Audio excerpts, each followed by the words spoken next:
بسم الله الرحمن الرحیم. بنده سونیتا نصرالله، یک تن از دانش آموزان لیسه عالی فاطمه بلخی. در نخست های خود را سوال شما را با آغاز کردن دو بیت از شعر می‌خوایم به سوال شما پاسخ بدهم. خوب کردی که رخ از آینه پنهان کردی، خوب کردی که رخ از آینه پنهان کردی. هر پریشان نظر لایق دیدار تو نیست، هر پریشان نظر لایق دیدار تو نیست. به نام خدای یکتا و به همتا. حجاب یعنی چی؟ سوال خوب را از من پرسیدین.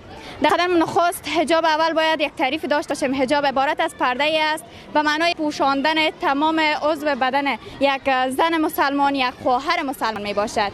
یعنی حجاب از ادیان مختلف نیست، تنها دین مقدس اسلام حجاب باید مردم رعایت کنند. باید تمام مسلمانان افغانستان چی از کشورهای دیگر هستند باید این حجاب رعایت کنند و این حجاب از قدیم تا به حال مروج است و ما شکر خدا مسلمان هستیم و این حجاب ما تطبیق میکنیم مطابق به احکام خداوند جل جلاله. چنانچه خداوند جل جلاله 7 بار در قرآن کریم در مورد حجاب زن مسلمان آیات هایی را برای ما نازل کرده است و همچنان پیامبر اکرم صلی الله علیه و آله و سلم حضرت محمد مصطفی صلی الله علیه و سلم در حدیث درباره حجاب زن مسلمان چنین فرموده است که پروردگار زنان که عفت خود را نگه می‌دارند و حجاب می‌کنند آنها را از زنان بهشتی بگردان. یعنی بر زن مسلمانی که باید حجاب می‌کنه بهشت نازل شود. بهشت جایی است برای کسانی که حجاب را رعایت می‌کنند، اعمال صالحه انجام میدن.